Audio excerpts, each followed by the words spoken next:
कल्पना कीजिए एक ऐसा क्रिमिनल केस जिसमें हत्या का आरोप था। ट्रायल कोर्ट ने आजीवन कारावास की सजा सुना दी थी। हाई कोर्ट ने उस सजा को पूरी तरह कायम रखा था। आरोपी कई वर्षों से जेल में थे और फिर सुप्रीम कोर्ट ने उस पूरे केस को वहीं से वापस भेज दिया जहां से ट्रायल लगभग समाप्त हो चुका था। कोई नया सबूत नहीं आया, कोई गवाह पलटा नहीं, केवल एक ही कारण था, ट्रायल के दौरान आरोपी से सही तरीके से सवाल नहीं पूछे गए थे। यही है इस जजमेंट का असली झटका। यह मामला है Chandan Pasi and others versus state of Bihar का। Criminal appeal number 5138 of 2025। यह फैसला जस्टिस संजय करोल और जस्टिस नोंगमेकपम कोतीसवार सिंह की बेंच ने दिया। जजमेंट की तारीख है 1 दिसंबर 2025। यह केस वर्ष 2016 की एक हत्या की घटना से जुड़ा हुआ था। ट्रायल कोर्ट ने वर्ष 2017 में अभियुक्तों को हत्या के अपराध में आजीवन कारावास की सजा सुनाई। वर्ष 2024 में पटना हाई कोर्ट ने इस सजा को पूरी तरह बरकरार रखा। इसके बाद मामला सुप्रीम कोर्ट पहुंचा। सुप्रीम कोर्ट ने इस केस को गवाहों की गवाही या मेडिकल एविडेंस के आधार पर नहीं देखा। कोर्ट ने ट्रायल की प्रक्रिया को देखा। विशेष रूप से यह देखा गया कि क्या आरोपी से सेक्शन 313 CRPC के तहत सही और निष्पक्ष तरीके से सवाल पूछे गए थे या नहीं। जब सुप्रीम कोर्ट ने ट्रायल रिकॉर्ड देखा तो एक गंभीर स्थिति सामने आई। तीनों आरोपियों के सेक्शन 313 के बयान लगभग शब्दशः एक जैसे थे।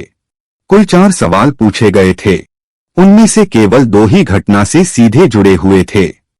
वे भी इतने सामान्य थे कि किसी विशेष आरोप या किसी विशेष परिस्थितिजन्य तथ्य को अलग करके आरोपी के सामने रखा ही नहीं गया।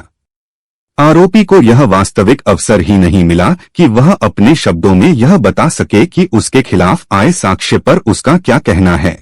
सुप्रीम कोर्ट ने साफ कहा कि सेक्शन 313 CRPC कोई औपचारिक प्रक्रिया नहीं है, यह फेयर ट्रायल की आत्मा है। यदि इस चरण पर आरोपी से सही सवाल नहीं पूछे जाते तो ट्रायल एक तरफा हो जाता है। इंडियन लीगल सिस्टम में हम बार बार यह देखते हैं कि ऐसे मामलों में समस्या एविडेंस की नहीं होती, बल्कि ट्रायल को पढ़ने और समय रहते कानूनी चूकों को पहचानने की होती है। इंडियन लीगल सिस्टम का अनुभव यही बताता है कि यदि सेक्शन 313 जैसे महत्वपूर्ण चरण को गहराई से समझकर देखा जाए तो कई बार पूरा केस एक अलग दिशा में जा सकता है। सुप्रीम कोर्ट ने यह भी कहा कि ट्रायल जज की यह जिम्मेदारी होती है कि वह हर महत्वपूर्ण आपत्तिजनक परिस्थिति को आरोपी के सामने रखे। साथ ही कोर्ट ने यह भी कहा कि प्रोसिक्यूटर का कर्तव्य केवल दोष सिद्धि कराना नहीं होता, बल्कि कोर्ट को निष्पक्ष प्रक्रिया में सहायता देना भी होता है। कोर्ट ने इस स्थिति को गंभीर माना।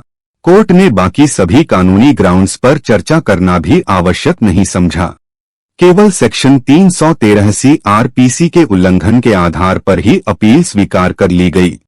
कन्विक्शन को उस सीमा तक अलग कर दिया गया। मामला ट्रायल कोर्ट को वापस भेज दिया गया ताकि उसी चरण से दोबारा सही तरीके से पूछताछ की जा सके। कोर्ट ने यह भी निर्देश दिया कि यह प्रक्रिया सीमित समय में पूरी की जाए। इंडियन लीगल सिस्टम इस जजमेंट को एक स्पष्ट चेतावनी के रूप में देखता है। क्रिमिनल ट्रायल केवल गवाहों और दस्तावेजों का खेल नहीं होता, यह सही समय पर सही सवाल पूछने का खेल होता है। इंडियन लीगल सिस्टम द्वारा तैयार क्रॉस झूठे गवाहों के भीतर से सच निकालकर अपने क्लाइंट्स को बचा लाते हैं।